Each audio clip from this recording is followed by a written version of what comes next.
வணக்கம். இந்த சேனலை இதுவரை சப்ஸ்கிரைப் பண்ணாதவங்க மட்டும் சப்ஸ்கிரைப் பண்ணுங்கள். பிடிச்சிருந்ததுன்னா லைக் பண்ணுங்கள், ஷேர் பண்ணுங்கள். உங்கள் கருத்துக்களை நாங்கள் அறிய எங்களுக்கு எழுதுங்கள். நன்றி. வணக்கம். ஜூலை மாத ராசி பலன்களை பார்த்து வருகிறோம். இன்று நாம் பார்க்கவிருக்கின்ற ராசி ரிஷபராசி. ஓம்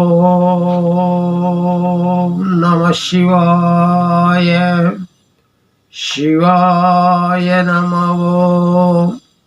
ஓம் நமோ நாராயணாய.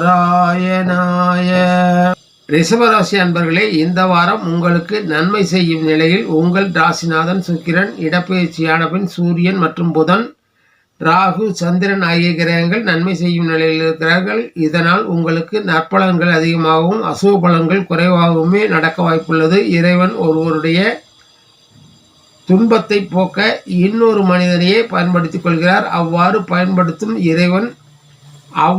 பயன்படுத்த இறைவன் நினைப்பவர்களின் ஒருவராக ஏன் நீங்களும் இருக்கக்கூடாது? பணம், காசு என்பது மட்டுமல்ல, உதவி, ஒருவருடைய தேவையறிந்து அவருடைய இக்கட்டான நிலையில் அவரை காப்பதும் உதவிதான். முடிந்தவரை நீங்களும் மற்றவர்களின் துயர் நோக்குவதன் மூலம் கடவுளின் பிரதிநிதியாகலாமே.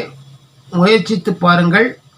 உங்கள் ராசிநாதன் சுக்கிரன் சாதகமான நிலையில் சஞ்சரிப்பதால் உங்கள் குடும்ப வாழ்க்கை மகிழ்ச்சிகரமானதாக இருக்கும். உங்கள் குடும்ப உறுப்பினர்கள் உங்களுக்கு உறுதுணையாக இருப்பார்கள். கணவன் மனைவி இடையே உறவு மகிழ்ச்சிகரமானதாகவும் உதவிகரமானதாகவும் அமையும். அரசு காரியங்களில் மாதத்தின் பிற்பகுதியில் வெற்றிகரமானதாக முடியும். கல்வி கற்பவர்களுக்கு மாதத்தின் பிற்பகுதியில் நல்ல முன்னேற்றம் ஏற்படும். வாகன யோகம் உண்டாகும். ஆடம்பரமாக தோற்றமளிக்க முயற்சி செய்வீர்கள், அதனால் செலவுகள் கூடும். சகோதர உறவு பலப்படும். ஆன்மீக சுற்றுலா சென்று வருவீர்கள். ஆரோக்கியம் சீரானதாகவும் கடந்த மாதங்களை விட முன்னேற்றமானதாகவும் இருக்கும். வருமானம் சிறப்பானதாக இருக்கும். ஆனாலும் செலவுகள் நெருக்கி அடிக்கும். வாகனங்களில் செல்லும் போதும் சாலைகளை கடக்கும் போதும் கவனமாக இருப்பது நல்லது. காயங்கள் ஏற்பட வாய்ப்புகள் உண்டு.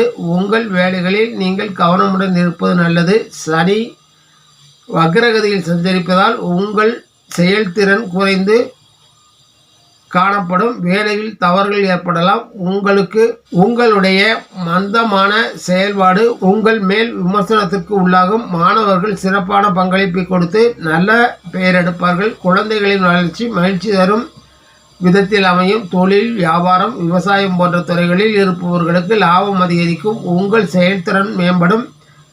சரியான நேரத்தில் சரியான முடிவு எடுப்பீர்கள். புதிய முதலீடுகளை தள்ளி வைப்பது நல்லது. கலைஞர்கள் அதிக கவனமும் அதிக அக்கறையும் உங்கள் வாழ்க்கையை முன்னேற்றத்திற்கு உதவிகரமானதாக இருக்கும். அரசியல்வாதிகள் தங்கள் நிலையை உறுதி செய்து கொள்வார்கள். அரசு காரியங்களில் அதிக அக்கறை காட்டுவது நல்லது. வீண் விரயம், சந்தோஷமற்ற வெளிநாட்டு பயணம் ஏற்படலாம். தூக்கம் கெடும், கவனம் தேவை.